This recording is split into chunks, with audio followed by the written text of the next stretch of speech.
If they're using ChatGPT or Bard to search, then it's going to take away traffic from websites. We'll just have to see what's going to happen with that in the future, but it doesn't work for every type of search. It's more like question and answer type of searches, not transactional, like where you're making a purchase. Can't really buy on ChatGPT or any of these tools yet, but we'll have to see what's going to happen, where they probably will incorporate that somehow into those results to try to monetize it more. But we'll have to see what happens, because it is kind of like the wild, wild west right now. We'll have to see what's going to stay and last, because there's so much being put out there, but who knows what's going to survive the times, and or maybe Google just.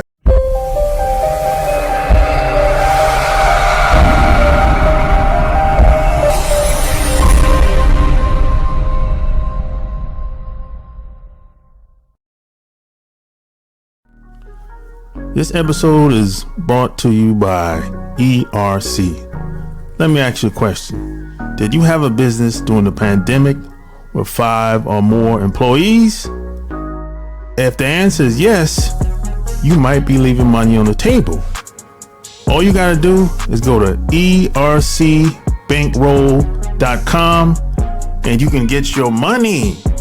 The best part about this, it only takes 5 minutes or less to see if you qualify. Go to ercbankroll.com and put in your name, email address, answer 2 questions, click on the submit button, and you're done. It's that simple. And get your money. So don't wait. Go to ERC Bankroll. Ladies and gentlemen, welcome to another episode of the Online Marketing Secrets Podcast. I'm your host, Lopaze. So like and share this episode. And P.S. by the way, before I get started, I'd appreciate it if you left me a 5-star review in iTunes. Love it or hate it. I want to hear your comments. Any topic ideas, send it to my email at support@kingofcashflowwebsites.com. That's support@kingofcashflowwebsites.com. Any questions, anything you want to talk about, if you need help with your website, if you need help with getting leads online, that's where you send your email so you can get in touch with me. So with that being said, today, this is going to be a classic interview. If you want to know how to get more leads, if you want to know how to get more traffic to your website, if you want to know how to get people to come to your website, pick up the phone and call you, if you want to know how to have people prospect you and turn them into fans online, this is the episode for you. Because my guest today is like the king of SEO. He's been doing it for over 15 years. He's been marketing and helping business owners online to how to use SEO to get traffic to their websites, get leads, and he's even been helping people learn how to monetize and take their business to the next level with the help of SEO and Google AdWords and copywriting and marketing. My special guest today is Brandon. So, where are you from? I am from Los Angeles. Okay, born and raised. Okay, so how'd you get into marketing? How'd you get started? I got my degree in business marketing and just thought that it'd be something interesting to me. Graduated in 2007 and got my first job doing digital marketing right after I graduated from school. And I didn't really know much about digital. They said, don't worry, we don't know much either. We're going to take you to classes, workshops, and seminars and learn alongside with you. And after doing that for a few months, just realize that digital marketing is probably the future, and there's lots of different ways to do digital marketing, like social media, running paid ads, doing email marketing, doing search engine optimization. And I just really focused more on SEO, which is a way to get free traffic, and never look back after that. Oh, okay, I see, man. So what made you go the SEO route instead of, you could have went the ad route, you could have went the content route, you could have went the direct mail route, but why SEO? Just because SEO is free traffic. So I always thought, why spend money on paid ads when you can get up there for free? And that's really what focused me more on the SEO side of things. It's just tapping into that free traffic so you can avoid spending money on paid ads. Yeah, exactly. That's how I looked at it. Now, you've been around for a long time. You've been around like 2007 when things weren't the way it is today online. You was around during the MySpace days when Facebook wasn't what it is today. And like back in the day, like MySpace was Facebook. So you've been around for a long time. So what made you stick around so long? Because a lot of people that I know that that came out online back in the day, they pretty much, some retired, some move on to bigger and better things. I mean, if I hit that big niche that just pays out, then I could sit back and collect that affiliate funds. But right now, just trying to figure it all out and helping businesses out, doing client work and then doing courses as well. And I mean, everyone wants to retire. It would be nice, but then I feel like I'd get bored and want something else. So I want to figure in another side hustle or something to keep going. And it'd probably be something digital because everything has really transitioned to online nowadays. And if you're not online, you're really missing out on a big audience. So just trying to stay up to date and just keep myself relevant as possible. Yeah, that's how I see it too, man. So what made you want to do client work? Because, a lot of people, it's one thing that they might be good at doing something, but a lot of people kind of shy away from client work. They'd be like, hey, I'll just do my own thing. And, I just keep it moving. But so what made you want to do client work? There's just so many different ways you could make money online, but if you're doing, depending on what you're talking about, other people doing like affiliate marketing, that's where you just rely on like Amazon, and they drop their commissions so much that it's like now it doesn't really pay out, or Google's updating their algorithm where they're not showing affiliate sites as much anymore. So it's a little bit tougher. Or clients, I mean, you have to deal with clients, and no matter what, there's always headaches with whatever you're doing. It's just trying to figure out what works best for you and what you want to do. And I like helping businesses grow and watching them succeed. So I like dealing with the clients on that end. Yeah, I always say if you stick around long enough, you just don't quit, don't give up. Everything usually works out in the end. I think a lot of people, they come online and they think it's going to be easy. And sometimes, you might hit a home run if you come online. But that, for most of us, that it doesn't usually work like that. No, it'd be nice if it was that easy. But some people go viral on social media and just explode. But that's not the norm. So it's got to be realistic and understand that it doesn't always happen that way, but sometimes it does. And if you're in the right place at the right time and have a little bit of luck, it could all work out. Yeah. So what do you think about the marketplace today versus, 10 years ago? You think it's easier today versus back like say 10 years ago? No, because more competitiveness. So the more websites that are out there, the more competition you have, the tougher it is. 10, 20 years ago, not as many people had websites, not as much competition. So the more competitive, the more time it's going to take, the tougher it is to get that goal that you're trying to hit. So if you can find something more niche and unique, then it's always going to be better than going after these more broad and generic terms for SEO, because it just comes down to the competitiveness. The more competition, the tougher it is. And nowadays, almost everyone has a website. So especially nowadays, it's so easy to build one on WordPress or Wix or Shopify or Squarespace that anyone can build a website, throw some keywords on it and try to rank it. And now it's just another competitor that you have to compete against. Yeah, exactly. So I know you work with clients.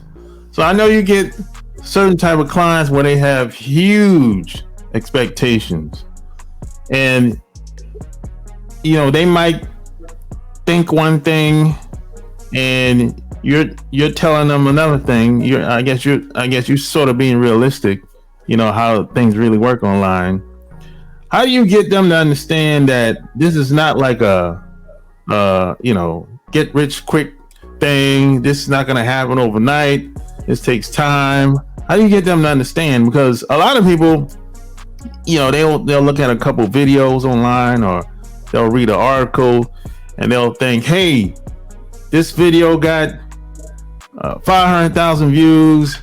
Hey, I want my post or my video to go viral so I can have the opportunity to make sales. So how do you get them to understand that hey, that it could happen for you, but the odds are against it? It's like finding that needle in the haystack, where every once in a while someone just explodes and goes viral and gets that instant traffic or instant success, but it's not the norm. And especially with SEO and digital or SEO, it takes time. It's not immediate. You have to build it up and build that trust up with Google. And that really does take time. There's shortcuts you could take, but those shortcuts could get you in a lot of trouble. If Google sees that you're doing these shortcuts, they'll penalize you, and instead of ranking higher, actually drop down, which we don't want that to happen. So it's all about just doing what Google wants and following the rules. And that means you gotta be patient with it all. And over time, you're gonna see that growth and traction, but you have to be realistic and understand that this all does take time. If you want immediate results, running paid ads will get you that immediate traffic and that traction will grow in. But even then, you still have to test the ads, optimize them, and it's not just set it and forget it. Yeah, it's not. It takes time. For most of us, unless you're a celebrity, a public figure, or something like that. That's when things get a little easier, because you're already a well-known person. You already have a brand, But for the rest of us, this takes time. Yep.